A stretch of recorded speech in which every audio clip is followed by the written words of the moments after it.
Welcome to another edition of Propping You Up.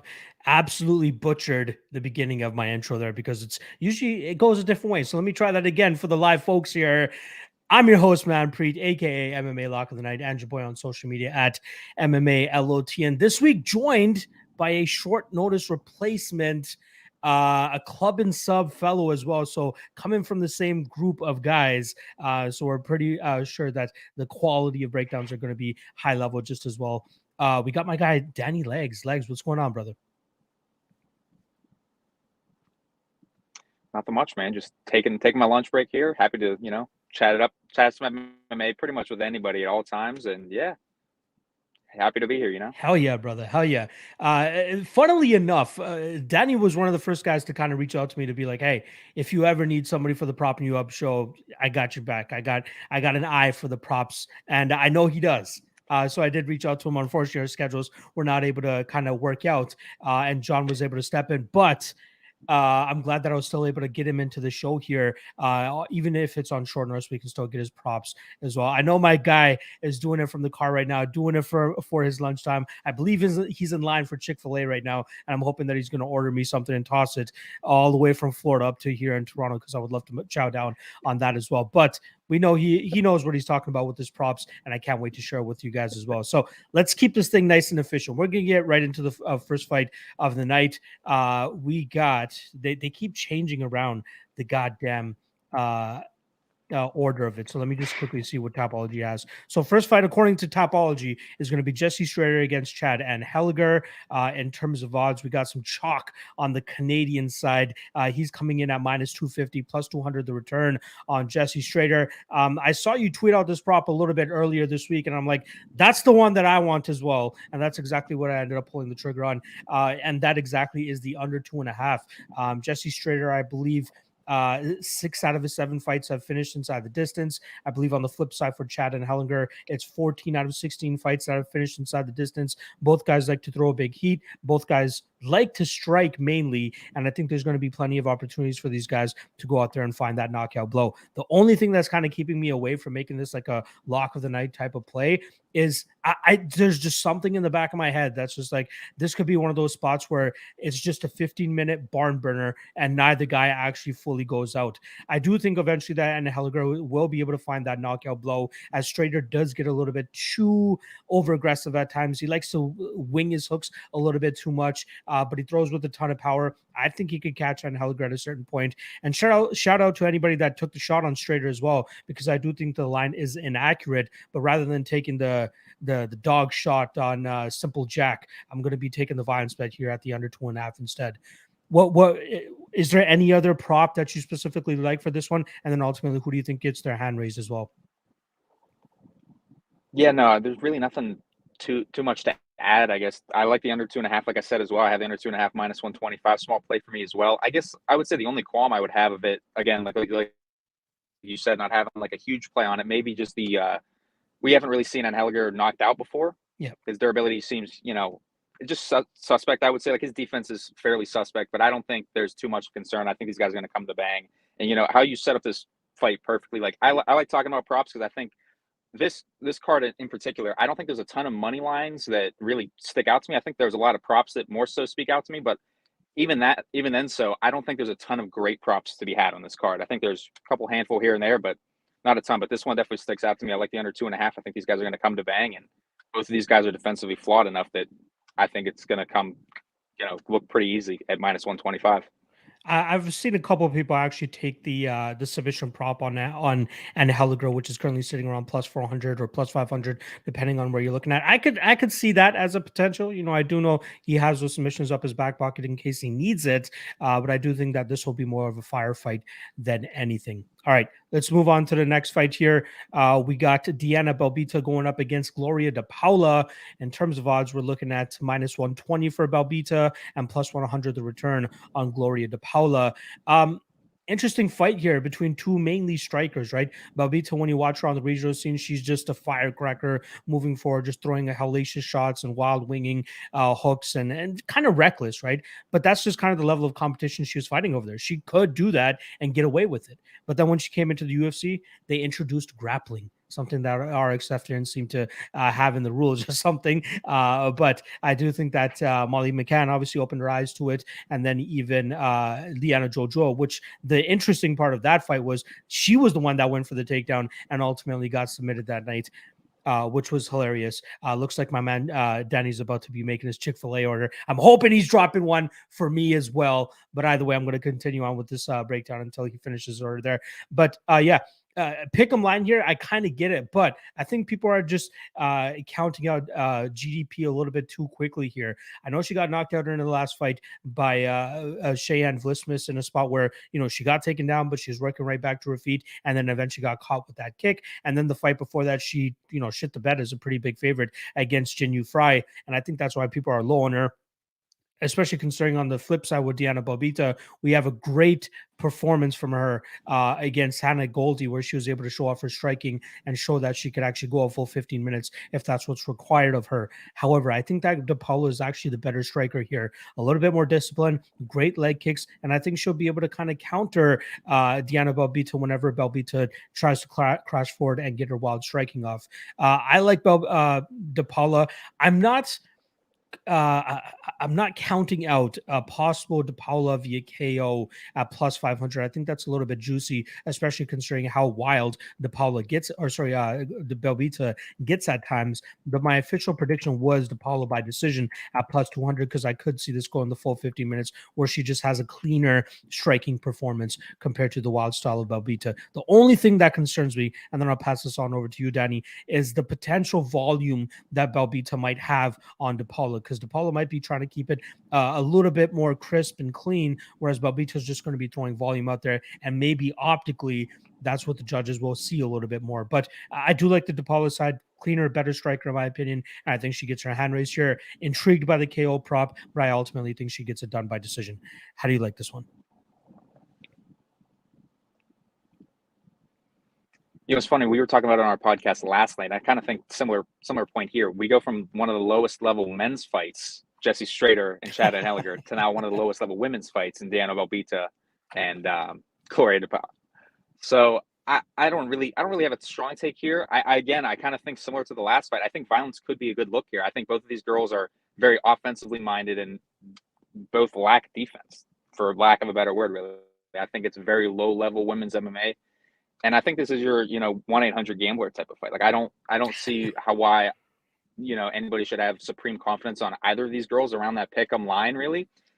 To me, I mean, I'll go conversely to you, to be honest with you. I think Belbita, just the volume and the aggression in her striking, I think could win her the dance. But again, it's like, I don't really have supreme confidence. It's a pick 'em line. These girls have low fight IQ. I'm just not really trying to get my money involved. In terms of a prop specifically, you think this goes the full? Oh, it looks like he's a little bit wrapped up right now, but we'll get right back to him. Again, I'm saying fight goes to decision. I'm saying DePaula by decision. Sorry about that. Yeah, no worries. What's the prop that you're liking the most? You see this going the full 15? So again, I think it's a tough one because you just have two girls that are not very defensively minded. Yeah. So it's like, I guess gun to my head, I would probably say Belbita by decision, but I think you just could have some sweaty moments in there. But yeah, Belbita by decision would be my lean. Awesome. All right, let's keep this moving along here. Next up, we got Chaz Skelly, apparently in his retirement fight here, going up against Mark Striegl. Interesting note about this fight. They both have an 18-3 record, which I found hilarious when I was doing the tape study here to see them have the same exact record there. But in terms of odds, we got minus 200 on Chaz Skelly, plus 170 the return on Mark Striegl. Now, both these guys are grapple heavy or grapple minded in a sense, right? They want to drag their fight to the ground, but I think that Skelly will have the slight advantage here in terms of the scrambling, right? There will more than likely be a ton of scrambles in this fight, and I think that we'll see Skelly be the one that actually comes out on top. Striegl has now aligned himself with the MMA lab. He's down there in Arizona, but I'm not sure how much that's going to help out with him in regards to his cardio, which seems to be atrocious when he's pushed to that second and third rounds. I know he got starched by Saeed Nurmagomedov in his UFC debut. This is a slightly more favorable matchup for him, but I still do think that Skelly's going to be able to go out there and pretty much beat him to each position. I do like Skelly in this spot. Skelly round 3 obviously sticks out to me a whole lot here. That's currently sticking around that plus 1,000 range. Skelly inside the distance is also intriguing to me as well. But the only prop I'll likely take here is that Skelly round 3. I think that's where he gets it done. I just don't think that Striegl is going to be able to keep up with that pace. Just watch that Jordan Griffin fight with Chaz Skelly, and you'll see exactly what the hell I mean. Reversals after reversals. There were a ton of moments here. Sorry, let me just pull it up. I had this statistic written down for this fight. Here we go. There was a total of 11 minutes and 30 seconds of control time. I'm talking about the Jordan Griffin and Chaz Skelly. Accumulated 11 minutes and 30 seconds of control time, 5 total submission attempts, and 3 for reversals combined. It was a very grapple-heavy fight. Very fun to watch if you guys like that stuff. And I'm thinking we're going to get the same here, but it's going to be a little bit more one-sided with Chaz Skelly getting his hand raised, and hopefully via that third round prop, because I love that. What are you seeing here, man?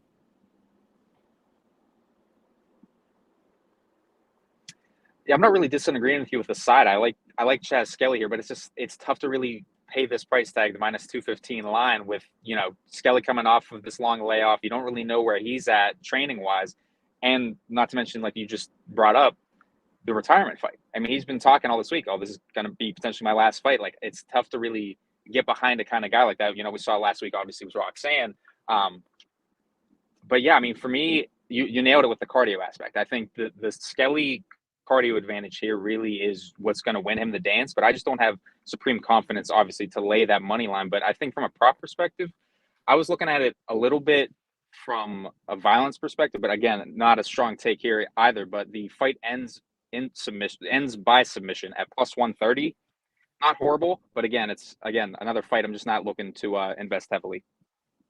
Yeah, I can hear that aspect. Again, there are those X factors coming into this. It's a long layoff for both guys, a ton of injuries for the Chaz Skelly side as well. And that seems to be the side that we like the most. But you definitely got to question all those X factors outside of the cage and what they could do to impact what happens inside of the cage. But yeah, I'm right there with you with the violence, but hopefully that round 3 prop, because I'll definitely be sprinkling that. 4-digit plus numbers on the round 3s. I'm all over that shit if I see any angle for it. And I definitely see the angle in this fight as well. All right, let's move on to the next fight. We got Jessica Rose Clark coming in at minus 180. Stephanie Egger coming in at plus 155. Seems like there's been Egger money coming in over the last couple of days. She was around that plus 170 mark. Now she's down to plus 150. And I get it. I'm right there with them. I was very close to pulling the trigger on Stephanie Egger myself. I feel like the line is starting to get away from me. I still feel like there's a little bit of value there as well. The only question is, how does Jessica Rose Clark approach this fight? In the last 2 fights, we've seen her go out there and just try to grapple, try to drag the fight to the ground, really outmuscle her opponents there. And she was successful in doing that, right? She was the better grappler against Sarah Alpar. She was obviously the better grappler against Jocelyn Edwards. But we saw her start to slow down in the Edwards fight, especially as as Edwards was kind of throwing up submissions, trying to get back to her feet. She was really making Jessica work from on top. And I think we could see the same thing here with Stephanie Egger. The difference being, and it looks like we just lost Danny Legs. Hopefully he'll be able to jump right back in here again. Appreciate him doing this on the fly with your boy, with our guy John hopping out last minute there.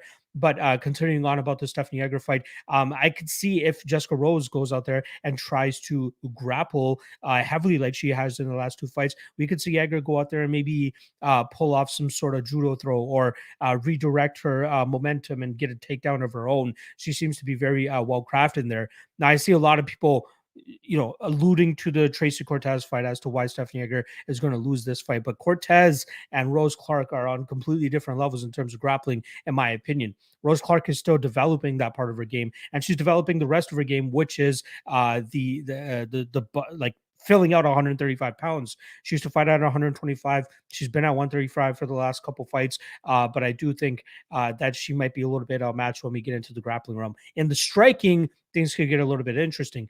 Jessica could be slightly better in that aspect, but I just don't know if it's by a whole lot either.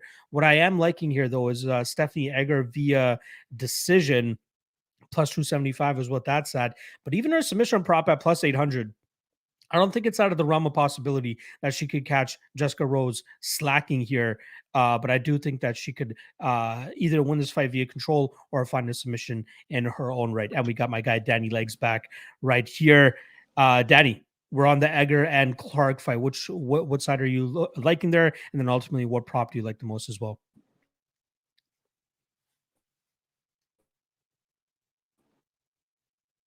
We might have lost him again.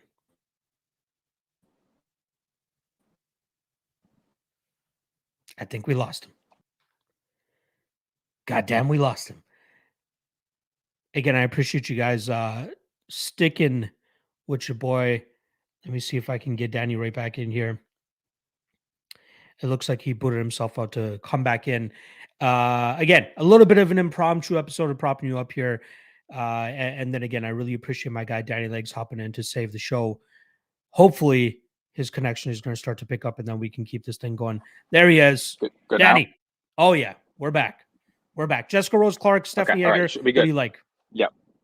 Okay, so we should be good from here on out. I'm almost going through that bad connection now. Almost there. We should be good to go for the here on out.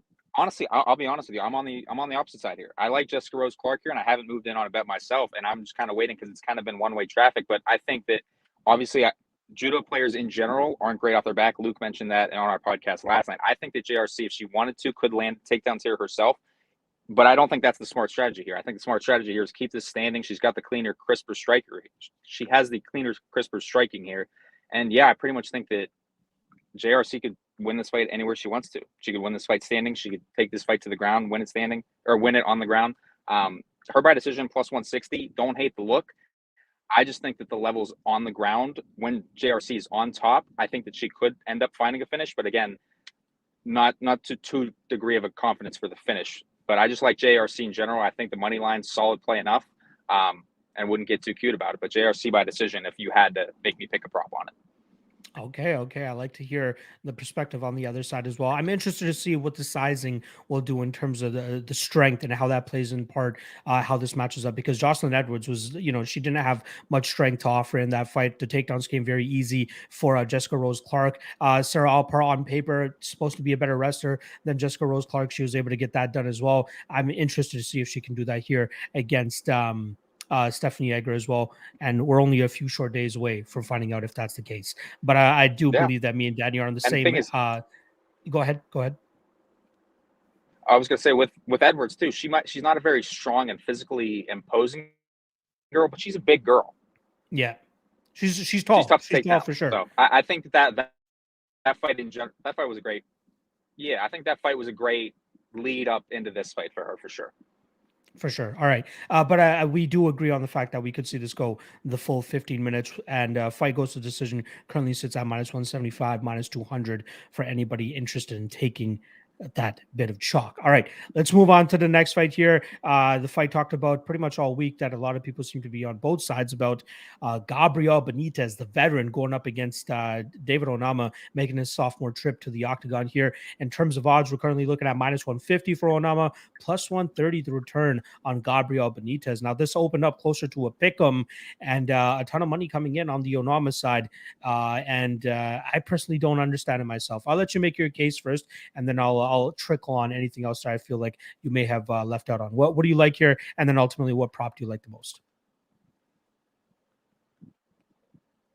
So I know a lot of people are planting their flags really hard you see both sides, the Gabriel Benitez side and we see the Onama side. People are really planting their flags this week on the matchup. And to me, it's like, I just don't think it's a matchup you can be super confident on. Gabriel Benitez, obviously that seasoned veteran.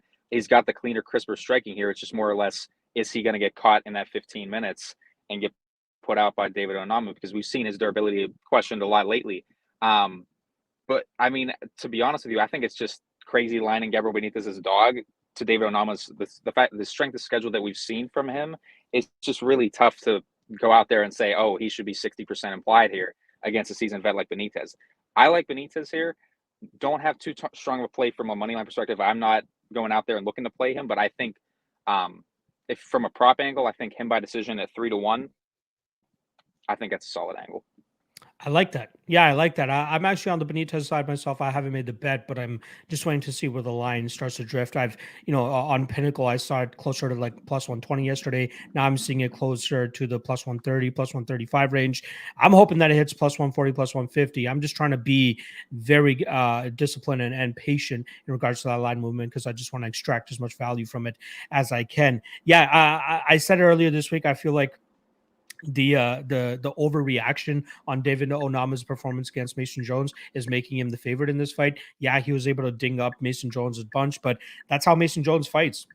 He's never going to be able to cover that minus 500 unless he's fighting a guy like Alan Patrick. There's no way. That's the reason he was minus 500 against David Onama, right? He's going to get dinged up. If you watch his Cage Warriors fights, the guy does not care about getting hit because he can always fall back either on his grappling or even just his power punching of his own right. But David Onama was able to hit him up a lot more than people expected him to. Gabriel will be a lot more difficult to track down. He'll be a lot more difficult to hit as cleanly as people are making it out to be. And Benitez, in terms of his durability issue, yeah, I know he got finished by Billy Q last time around, but that's a Billy Q finish. Nobody can replicate a Billy Q finish, which is just continuously pressuring you until you break and then eventually get you out of there. That's exactly what he did. And then I think the last time before that Benitez got finished was Sodiq Yusuf, crazy power puncher. I don't think Onama has that Sodiq Yusuf type of knockout power. I'm sure he has knockout power, don't get me wrong. But like my guy Magic said earlier this week, he's knocking out taxi drivers. I mean? He's beating these taxi drivers on the regional scene in a hometown promotion of his where he's getting fed some of these favorable matchups. Like his last fight before coming to the UFC was against a 37-year-old 6-fight veteran. Not often you see somebody 37 years old with only 6 fights in their professional MMA career. And it seemed like he was giving Onama a little bit too much respect. And that's where Onama was able to take over and then eventually find the finish in his own right. But I think that Benitez could stay a little bit safer. I think he could lead the dance with his kicking game. Obviously, one of the better southpaws in the game. That inside leg kick, that body kick, he's very good at doing or landing those shots. And I'm just not sure if Onama has faced that type of offense in the past. So yeah, we can say about say what you want about Benitez's durability, but I think it's being slightly overstated here. Sure, Onama could knock him out. It's absolutely a possibility. And in terms of the number on that, Onama by KO is currently sitting at plus 140. But on the flip side, I think Benitez has finishing ability as well. Like how often has Onama been tested by getting ripped to the body as much as possible, or just having a slick, crisp striker like Benitez across from him?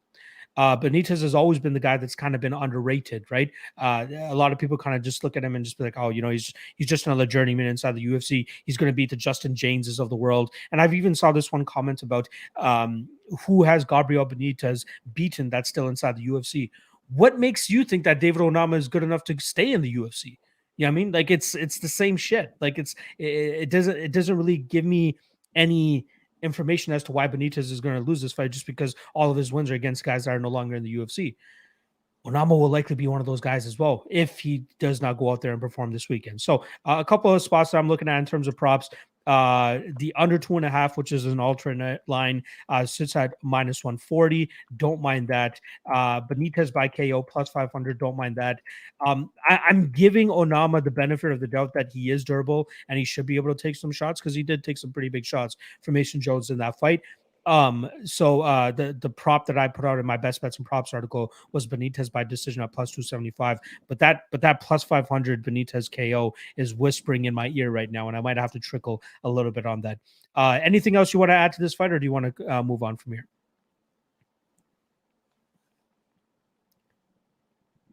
Yeah, I'm not a ton to add from my side. I think it's just going to be one of the better fights of this lackluster card, and should be a good one. I love it. All right, let's move on to the next fight here. Mario Bautista taking on short notice Jay Perrin. It seems like we finally got odds for that fight, and that's currently sticking at.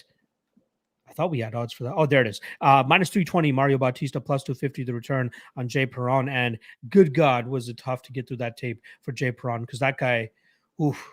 Not kind of rough regional tape, trying to especially watch him during his Cage Titans run, literally just holding guys up against the cage. And, credit to him. He's able to maintain those positions. He's able to get takedowns every now and then, but that really seems to be the majority of his game is trying to go for takedowns, trying to grapple his opponents and just kind of grind them out that way.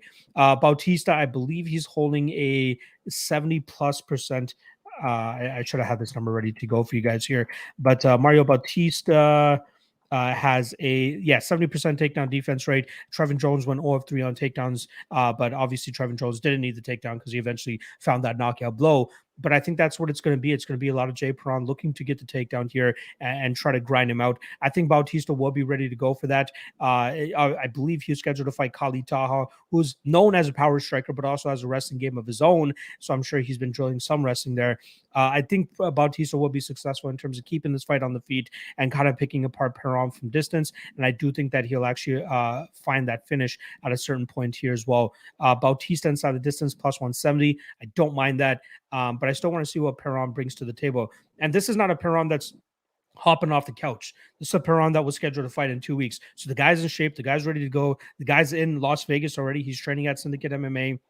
So we'll see if he can translate that into a win here 2 weeks earlier than he was supposed to. But I think he's biting off more than he can chew here. And a guy in Bautista who's going to be way slicker on the feet. And I think he'll eventually be able to find that knockout blow.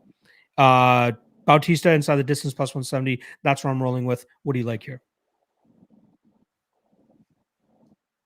So I didn't actually get a chance to look at this new guy, David Perrin. But to be honest, we talked about it a little bit on our podcast last night. And John made a great point about it. And it's really tough to really lay chalk on Mario Bautista, especially this kind of number, given the kind of style that he brings. He's not an overt power puncher. He's not a guy that's going to be shooting, 10 takedowns a fight. And he's not a guy really that pumps out a ton of volume. He's just kind of like your average, serviceable, good at everything in general MMA kind of guy. So it's tough really laying this kind of number. I understand the kind of number considering this short notice. But yeah, I mean, I like Mario Bautista here. Obviously, I haven't, like I said, didn't really do any tape on the new guy coming in, but Bautista's a serviceable guy that unless you put him out, he's probably going to end up winning more often than not. Yeah, I just don't see that knockout power from Perrin. That makes me sketched out that he'll actually be able to find that blow here against Bautista, which has been his kryptonite in the past, even when he's pitching like almost a perfect fight and then goes out there and gets knocked out, especially in that Trevin Jones fight, which is very rough for him as well. If I'm not mistaken, he almost had Trevin Jones out of there at the ending of that first round as well before he ended up getting ended himself. All right, let's move on to the next fight here. Prelim headliner, another short notice spot. We got Jonathan Pearce taking on short notice replacement Christian Rodriguez. Obvious chalk here on the Jonathan Pearce side, which is currently sitting at -365 +280 the return on Christian Rodriguez. Now, most people will remember Christian Rodriguez from the Dana White Contender Series, where he was able to take out Tracy Cortez's brother, Reyes Cortez, and Reyes Cortez actually has the same training camp as one Jonathan Pearce. So I'm sure they already had the blueprint for this Rodriguez guy, but luckily for them now, they have a much better soldier to send out there and implement that game plan, which will more than likely be takedowns.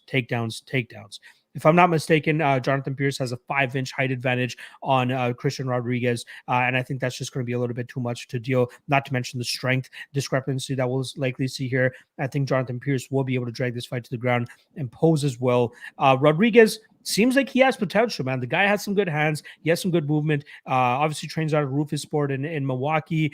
Good coaches, good training partners. But I think that this spot is just not a good look for him. Coming in on short notice against a guy like JSP, whose bread and butter is to use his strength to outmuscle his opponents. He's going to be doing that against a much smaller opponent here. This could be one of those spots where it's like, where the size actually does play a factor, right? Kay Hansen against Jasmine Jasdovicius, Luana Carolina versus Lupita Godinez. I know those are women MMA bouts, but they still have a good kind of plot that that we can compare to this fight with Jonathan Pearce. So I do like Pearce here. I actually like Pearce inside the distance as well, because I do think his size is going to be a little bit too much for Rodriguez to deal with, especially when Pearce gets on top. We've seen Pearce go out there and take out guys like Omar Morales and Kai Kamako, who have been very difficult to take out already. And he did those fights as an underdog. Now he's finally, well, I guess you got to give him the respect now at -365 against a short notice guy like Christian Rodriguez. But I think they're ready to go. They have the blueprint on this Rodriguez guy. Pearce inside the distance, minus 135 right now. So money coming in. I think I saw him at plus 115 yesterday, but I think he gets it done inside the distance here. Last thing I'll say about Christian, and then I'll bring it on over to you. I think the cat has some solid potential. The guy has good striking. He has good movement. I think he could have a couple wins inside the UFC. It just needs to happen in his weight class. This is not his weight class. So, a tough debut in the UFC for Christian Rodriguez, and I think JSP gets it done inside the distance. How do you feel here?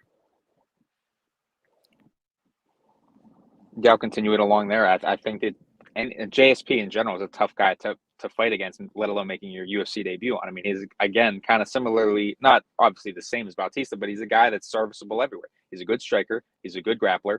He's got good cardio. He's got good volume. I mean, the only really knock on him is that he kind of blocks punches with his face. His defense isn't exactly the best, and laying like now minus 340 on him. Again, it's tough, but I think that he's got all the skills to get Rodriguez out of there inside the distance. I think inside the distance is around that even money plus 100. I like it if you were doing that any kind of spot. I like the unders here. But yeah, again, money line perspective, it's tough really just laying it on JSP, just given his defense in general. But I think he should largely be okay here. I like it. I like it. All right. Just about to move on to the main card here. Want to remind the 80 plus live viewers that we currently have. Make sure you guys smash that like, smash that subscribe as well. And then I have the Club and Sub podcast linked in the description below. Make sure you guys go show them some love. They do their shows every Wednesday evening, 10 p.m. Eastern. And then obviously follow my guy Danny as well at Danny_legs. Or is it legs_capper? Did you change it? It is changed now to this. So it's now Danny_legs. There you go. At Danny_legs on Twitter. Make sure you guys go show him some love. If I'm not mistaken, he dropped some football plays for you guys as well. Football, like the soccer, not like the football. Actually, I think you do some NFL as well, if I'm not mistaken. This guy's a jack of all trades. So make sure you guys go show him some love. Here and there. Yep. Exactly. There we go. All right. Let's move on to the main card here. We got Joaquin Buckley going up against Abdul Razak Alhassan. This fight was scheduled to take place last month. I believe COVID forced this fight back, but luckily we are still getting it. We got minus 165 on Buckley, plus 145 the return on Abdul Razak Alhassan. And all week, all I've been seeing is people saying this fight will more than likely not go the distance. I feel like people have just not learned the lessons, though, because when we get guys like this, sometimes they get a little bit lackadaisical inside the cage. They get a little bit shy. They don't want to throw the power. They don't want to get risked getting countered and getting knocked out in their own right. And I could absolutely see this fight turning into a 15-minute kickboxing fight, which is why one of the lines that I actually really like here is either Joaquin Buckley by decision at plus 550 or even the fight to go to decision at plus 240. Again, Alhassan, the majority of his losses have come via decision, except on one where he got starched by Chaos Williams quickly here. But I do think that we'll see a slightly better version of Alhassan now that it's going to be a second training camp over there at Elevation Fight Team in Denver, Colorado. Buckley does have a little bit of a suspect chin. Obviously, we saw him get head kicked by Alessio Di Chirico. And then on the flip side, we see Alessio Di Chirico get head kicked by Abdul Razak Alhassan in the next fight. Hilarious how it just keeps passing on to each other. But yeah, I could see this fight just being one of those stalemate-ish type of spots. Well, we know Buckley's style. Likes to go out there and throw heavy combinations. And Alhassan, outside of the Chaos Williams fight, very durable, very tough to put away, right? Malkoun struggled to put him away. Omari Akhmedov struggled to put him away. Munir Lazez struggled to put him away. And I think he has a solid chin. Buckley has some decent knockout power, but when he doesn't knock his guys out, he still maintains that forward pressure, heavy combinations, and keeps just trying to get his opponent out of there, but is unsuccessful more often than not. Last thing I saw about this matchup, and then I'll pass on over to you. Buckley seems to be aligning himself now with the Extreme Couture. Extreme Couture recently turning Francis Ngannou into Francis Ngannou Medov. Are we going to see Buckley Ngannou Medov or Buckley Medov this weekend? That's absolutely a possibility, right? That has been a viable way to get Alhassan out of there, especially without not having to deal with the big power coming back your way as well. But my tinfoil hat conspiracy of the week is going to be this goes to a decision at plus 240, and I might even sprinkle Buckley via decision plus 550, as I do think he'll be more active in terms of the striking realm here. How do you like this one? Hot take coming from you. I think you're one of the only people I've heard taking the goes distance on this fight. But yeah, I think it was really funny actually. our buddy Cody Safdie, really, I think he actually broke this fight down perfectly. Like when he first started this off, it's like, okay, the fight's announced. I like Buckley here. Line's announced. Okay, I like Buckley. It's not bad. Then you run the tape, and it's like, do I like Buckley here a lot? Do I like it? Like this seems like this could be the fight on the card where it's like this is the dog that like you don't have conviction really a ton on that Buckley line minus 165. It's like these guys are probably going to throw down. There's probably not going to be a ton of wrestling involved, even though that would be the likely path for Buckley. More often than not, I think these guys are likely going to swing, and I don't have a play on the under 1.5, but I largely think that in hindsight, it could look like a super sharp play. There's not going to be a ton of wrestling involved. They're just going to throw down, and somebody's going to get slept early. But yeah, for me, I like the under 1.5 here from a prop perspective. But again, not too highly of it. But if you're gonna bet this fight, Alhassan round 1 KO plus 450. Yeah. I find it silly that I skipped out, even in the Alessio Di Chirico fight, that I skipped out on Alhassan plus 600 round 1. That's how he gets his shit done.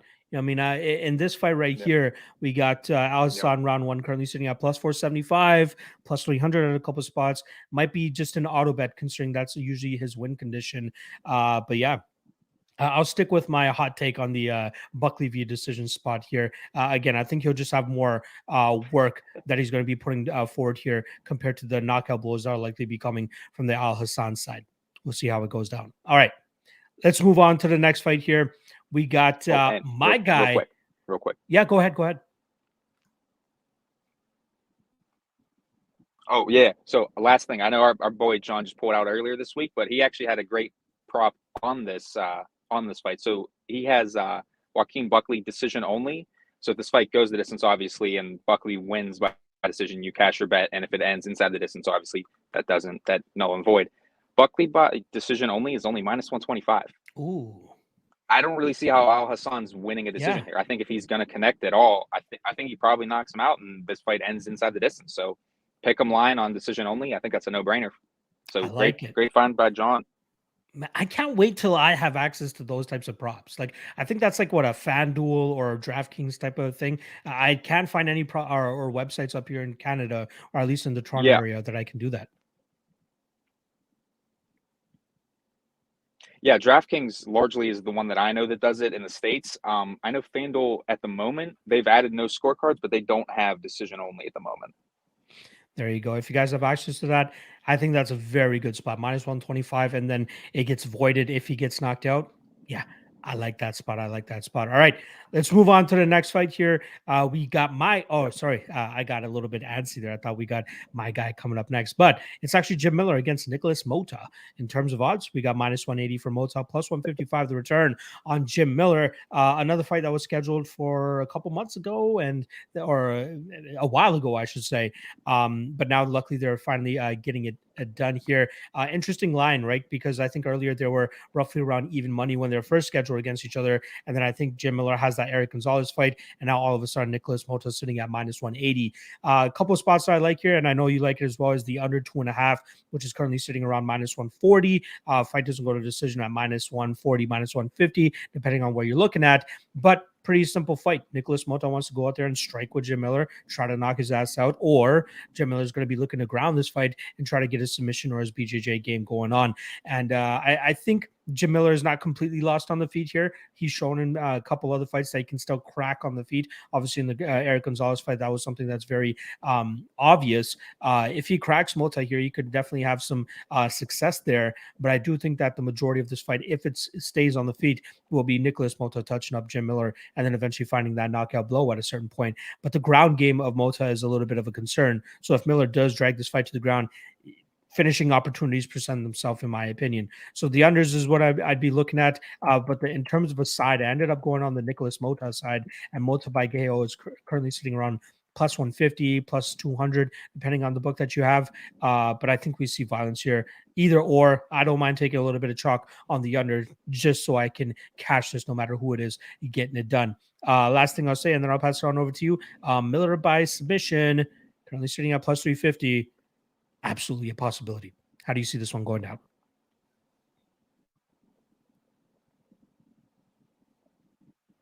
Yeah, similar to you, I have the under here. And to be honest with you, I could not believe that they hung a plus symbol next to the under 2.5 in a Jim Miller fight, because we know pretty much every Jim Miller fight, it's either Jim getting his opponent out of there in the first 7.5 minutes, or he doesn't have the cardio and he likely gets finished in the latter 2 rounds.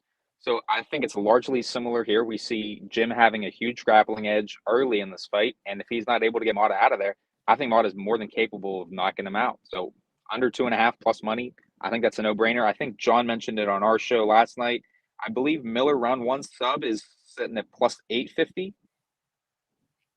Yeah, plus Miller, 750, Miller plus round 1 800. sub is at plus 800. So don't hate it. Yeah, I like it. I like it. I like it.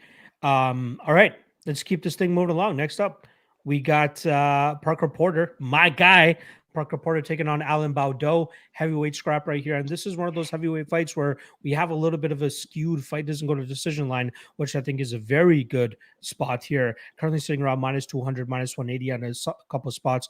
In terms of odds, chalk on Parker Porter minus 265, plus 250 in the return on Alan Baudot. Now, Alan Baudot is kind of the laughing stock of the UFC in a sense, right? The guy just goes out there and more often than not just gets put down, or, his gas tank really screws with him and he gets put out in the second round. But the guy has some decent hands, man. And we saw that fully on display against Rodrigo Nascimento, had him on wobbly street a bunch of times, but unfortunately come the second round, comes out flat-footed. Seems like the energy was completely zapped from him. And then we saw Nascimento get him out of there with some strikes.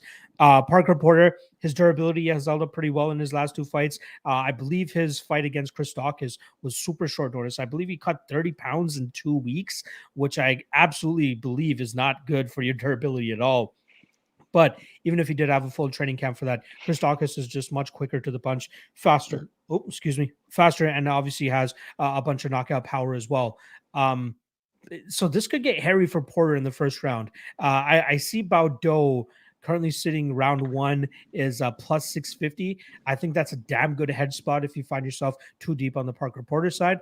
But as soon as that second round starts, I think Parker starts to take over. I think he starts to look for takedowns, and then I think we see him wrap up one of his patented either Kimuras or Americana submissions here, because Baudot has nothing to offer on the ground, guys. I can tell you that with supreme confidence. Even before coming to the UFC, got submitted by somebody that used to be at the gym that I worked at, Todd Stout. That guy was mainly a striker, mainly looking to go out there and knock your head off. But he was having absolute grappling success against Baudot, eventually submitting him in that fight.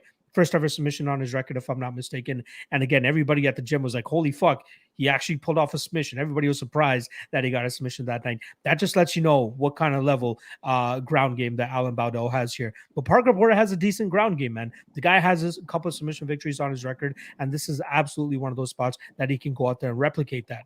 Parker Porter via submission is currently sitting at plus 650, plus 700 on a couple of spots. That's where my degenerate money is going for this fight. But a solid spot, in my opinion, is the fight doesn't go to decision, which is hanging at minus 200. I think that's a gift of a line concerning the 2 guys that we got here. And I think it's very much skewed because Porter has been going to decision in his last 2 fights. That changes here because the ingredient in Alan Baudot will cause this fight to go inside the distance. So let's go Parker Porter sub. How are you liking this one?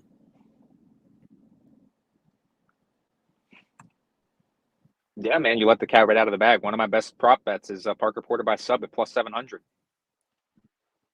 I love it a lot. I mean, I think the game plan obviously is, pretty simple here. He's got to minus P's and Q's early in that first round, but I think standing, I think Parker Porter is the better striker. I think obviously takedowns should come without much issue at all. And I like, there's obviously there's a sub combo bet on FanDuel. They have Parker Porter by sub in round 2 or 3, and that's sitting at 16-1. And then obviously I already have a half unit stab on the plus 700 by sub. So yeah, I think the game plan is pretty simple. I think Porter has his way on the feet. I think he has his way on the ground. And yeah, minus 280, it might look like a little bit wide, but I think it's more than justified. Yeah. Again, weather the storm early and start to take over later. I think that's exactly what's going to happen here. But I'd rather be covered on both sides with that fight doesn't go to decision. And again, plus 700 on a sub prop. That seems very live in this spot. Let's fucking go. Parker Porter fan club. Let's mount up and let's fucking get this cash. All right. Let's move on to the co-main event here. We got Kyle Daukaus coming in at minus 280, and good God, Jamie Pickett finding himself in the co-main event slot here. He's coming in at plus 225. Obviously, he's stepping in on short notice. Daukaus, I believe, was scheduled to fight. Why is it escaping my brain right now? He was scheduled to fight Julian Marquez. Yeah, Julian Marquez was who he was supposed to go up against. A lot easier of a fight for him this time around. Jamie Pickett, he's been defying the odds over his last couple fights, and even strung together a 2-fight winning streak. Unfortunately, I think that comes to a halt here, as Kyle Daukaus is likely better than him pretty much everywhere. In the clinch, I think he's going to be looking for takedowns. I think his striking is developing. Jamie Pickett has all the physical tools to be one of the best fighters out there, but he just doesn't have the style or the game plan or the traits required to achieve what his physical standards have for him. But he could potentially make this fight close in certain spots. If he does end up being the stronger of the two in these clinch positions, maybe he could start to reverse position. But I think as soon as Daukaus gets this fight to the ground, he should have success in either holding him down or finding his submission. I'm finding it tough to pick a specific prop for this fight because I feel like it could either be a finish or a decision for Kyle Daukaus. Just kind of putting a gun to my head, I'd go fight goes decision -135. Daukaus maybe just try to play it safe as possible. Pickett will be hard to put away. Obviously, he is quite durable. I think the last time he got finished as of recently was Jordan Wright, where he was just going for desperation takedowns and got elbowed to smithereens, and then eventually got finished right after that. I'm going to go Daukaus via decision, not with much conviction though, and that line is currently sitting at +120. How do you see this one go down? Yeah, so similar to you, I was thinking earlier in the week, it's like, so what's the best method of victory here? Is it Daukaus by sub? Is it Daukaus by decision? But then I was looking at again, FanDuel has a lot of great props that we take advantage of, and FanDuel has Daukaus by sub or decision at -165, and I think that's a hell of a line. I think that in the clinch, obviously, I think he's much better. I think standing, striking, obviously, he's got to mind his P's and Q's. Again, Pickett's a decent striker, but he just doesn't. He lacks the output and lacks the volume and like the willingness to throw on the feet. And I think Daukaus is just going to be able to take advantage of it, get it to the clinch, get takedowns when he needs to. And like you touched on, I don't know if it's going to be able to find a sub or if this ends up going the distance, but I like that sub decision line -165. I think that's a hell of a line for this. I like it as well. Shout out to our guy Nick Dillard in the chat reminding me that Pickett was subbed by Charles Bird on the Contender Series. But I think people just talk a little bit too down on Charles Bird, right? I think people don't give him the credit that he actually deserves. He was a little bit older coming into the UFC, and I think people are just writing off easily there. Yeah, sure. If Charles Bird can submit him, also obviously Daukaus should be able to. But you got to believe that Pickett has been making some improvements during that amount of time. It's been a while since we saw that fight. So I don't think it's a foregone conclusion that Daukaus wraps up the submission. It's a possibility, don't get me wrong, but I wouldn't, put all my eggs in that basket and say, okay, all the money on Daukaus via sub. But I think he wins. I think he's worth the chalk at this point. But the method of victory is still a little bit of up in the air for me, as it seems to be for Daddy Legs as well. But sub/decision on FanDuel, fucking hit that shit. I'd be surprised if he knocks him out in this spot. All right. Main event time. And I'd like to take this opportunity to remind the 100 live viewers that we currently have. Make sure you guys hit that like, hit that subscribe, and then show my guy Danny some love. Give him a follow on Twitter, and obviously the podcast that he does, which is the Club and Sub podcast, every Wednesday night, 10 p.m. Eastern. Link is in the description below for him and those hooligans. All right, Danny, we got the main event here, -240 on Jamal Hill, +195 the return on Johnny Walker. Somewhat of a short notice main event, right? They were originally scheduled for 3 rounds. I believe they were a co-main event. Then we had the whole Fizzy Evan Dos Anjos debacle that happened. They're pushed back now to March 5th, UFC 272, and they add an extra 2 rounds to this light heavyweight fight. Who knows if they'll actually need it, but we did also see Walker and Santos go the full 25 minutes last time around. Still can't swallow that pill, is what it is.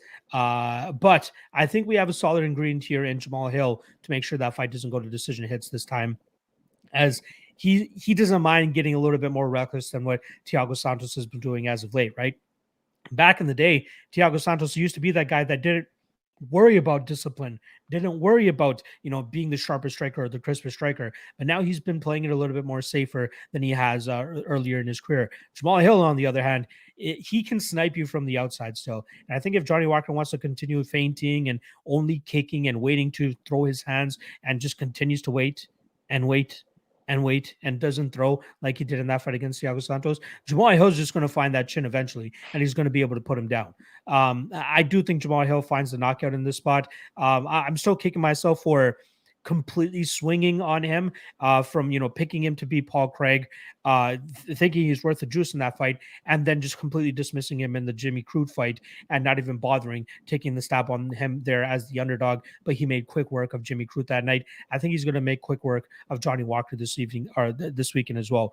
Jamal Hill round 1 plus 200, Jamal Hill round 2 plus 500, Jamal Hill via KO minus 150. Give me some sort of combination of those and I'll be happy. How do you see this one go down? Yeah, similar to you, I'm praying that this fight does get finished because, as you might know, I had 5 units on that fight to not start round 4 at minus 168, thinking it was a hell of a line. But then hindsight, looking at it again, it's like, okay, well, maybe I did see this coming. Santos coming off the ACL surgeries, MCL surgeries, maybe he's going to be, more tentative. He's not going to let his hands go. He's not going to be as explosive. And, that's kind of what we saw go down in their last fight. But with Hill, it's like the dude constantly popping out volume, popping out strikes here and there. It's really tough for me to see this fight going the distance and going into that 4th round. So I think I took an alternate under here, under 2.5 rounds at minus 175.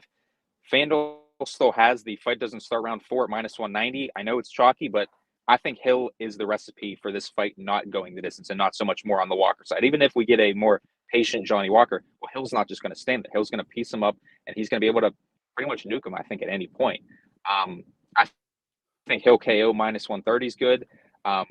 Again, like I was talking about earlier with the submission combos, FanDuel's been doing great with they have combo props for the main event.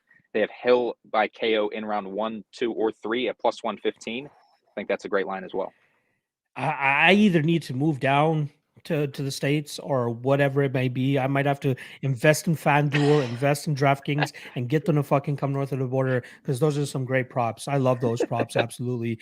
Yeah, I like it there. And I like that you touched on it as well in terms of Jamal Hill being the ingredient that we need for this fight to not go to the decision. He's not going to be, he is disciplined to a certain extent, but I think that his power and his sniping ability will be more than enough to find that chin of Johnny Walker at a certain point. Or if Hill overextends a little bit too much, I still think that Walker has that knockout power to bring that back and get his own finish as well.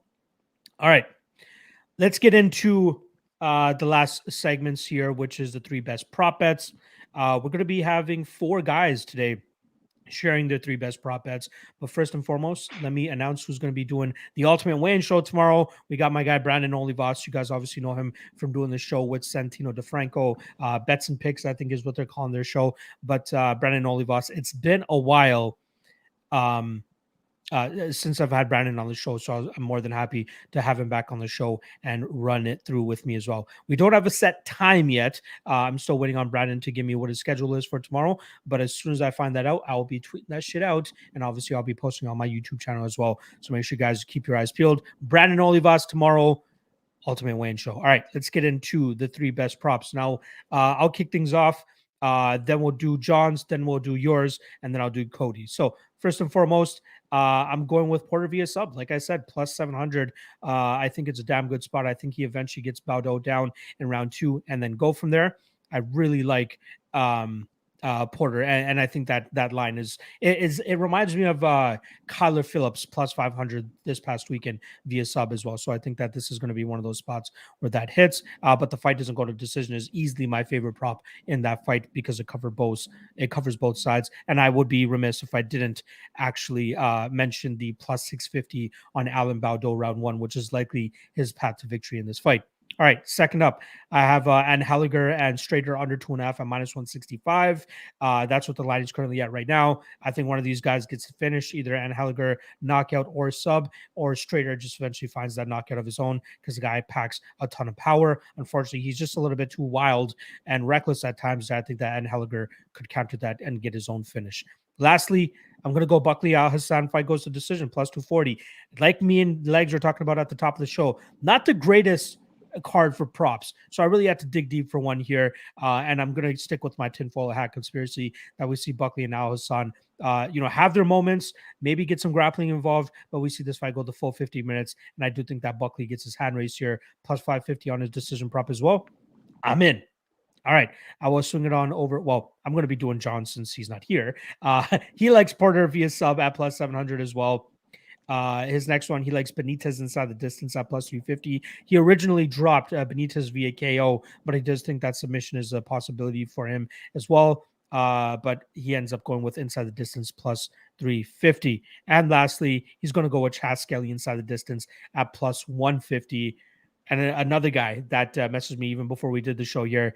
Very tough for props this weekend. Very tough to be very confident in some certain spots. So, yeah, I don't think that this is going to be one where any of us really sweep the board with our props, but we'll see how it goes down. Legs, what do you got for your favorite props? Well, I will round out the trio of Porter via sub at 7-1. I think that line is crazy, like you guys mentioned, and it's the clearest path to victory here in this fight. I mean, he's obviously going to be able to land takedowns here, and I think that obviously, yes, a positional TKO could be in play on the mat, but at 7-1, given his grappling background and Baudot's lack of grappling background, I think 7-1 is crazy. Second prop, Jim Miller, Motta, under 2.5 rounds. I got that at plus money. It's still hanging at -115. This is your traditional Jim Miller type of fight. He's either going to get that guy out in the first 7.5 minutes, or Motta's going to be able to KO him in the second or third round. I think more often than not is going to be Jim Miller being able to work his grappling, work his striking early, and be able to find a finish on the mat. But it wouldn't throw me out of the possibilities of this fight going under 2.5 rounds and Motta getting a late finish. And then the third one, the one we just talked about, Johnny Walker and Jamal Hill, the under 2.5, -175, where I know FanDuel also has the fight doesn't start round 3, -132, fight doesn't start round 4, -190. I like any kind of alternate under for the main event. I think Jamal Hill is going to be able to touch Walker early and often and be able to put him out. And, like we've seen in the past, Johnny Walker has explosive athletic ability that he's able to, put himself in such good positions to find KOs as well. So it wouldn't be out of the realm of possibility of Walker finding a KO as well. I like it. All right, let's move on to Cody's props that he just dropped on me before we went live here. First and foremost, he likes Porter via KO at plus 140. So we'll see who comes out on top there. I believe last week it was kind of similar as well, where we had Phillips via sub at plus 500 and he had Phillips via KO at plus 105. Let's see if he gets his hand raised this time around. But regardless, it seems like we're all on the Porter side. And so hopefully he at least gets his win here. Secondly, he likes Onama via KO at plus 150. Thinks that he can test that chin of Gabriel Benitez once again and put him out. I respect the take. We'll see if it actually comes to fruition. And then lastly, he's going to go with Anheliger via sub at plus 550.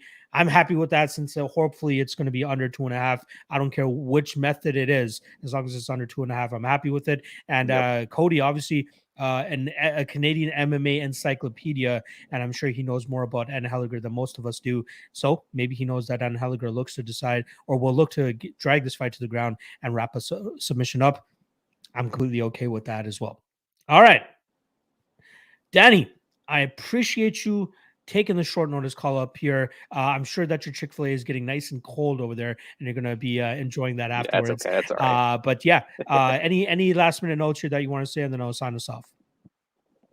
Yeah, appreciate it, man. I know this isn't, the perfect debut on the show and whatnot, but I'll be sure to make my return again and whatnot. I just love talking MMA with people, talking the prop game. I know usually I'm more of a prop centric kind of guy and not so much a money line guy, because I think, like I touched on earlier, this card is just one it's tough to be confident. Like -280 Parker Porter, you trying to lay that, but plus money on the inside the distance, I think that's a great look. So I think sometimes props are just like a better way to look at it, and that's why I love this show. You guys do a great job of breaking down each fight, giving the best prop for each one, and happy to be a part of it. Absolutely, dude. Absolutely. I truly appreciate you taking the short notice call, but you will definitely be back for at least the ultimate weigh-in show. And we'll get you not, picking up Chick-fil-A and shit and doing this on the job or anything like that. So I do appreciate you doing it Yeah, as that's all well. right. It's all good. No worries. No worries. All right. Shout out to everybody that's still in the chat here. Make sure you guys hit that like and subscribe on the way out. Give the guys over there at Club and Sub some love as well. Link is in the description below. Wednesdays, 10 p.m. Eastern is when they do their show. And then obviously give my guy Danny some love as well at Danny_legs on Twitter. You will be happy that you added him to your timeline. I promise you that. All right. Danny, appreciate you doing it again. Shout out to everybody that joined for the show. I will be back Thank you. tonight, actually, to be on Magic and Andrew's show, 7 p.m. on their channel, 7 p.m. Eastern, that is. And then tomorrow I'll be back with Brandon Olivas for the Ultimate Weigh-In show. No time for that yet, but I'll tweet it out as soon as I can confirm that time frame. Until then, War, Parker Porter, let's fucking go. Oh, yeah.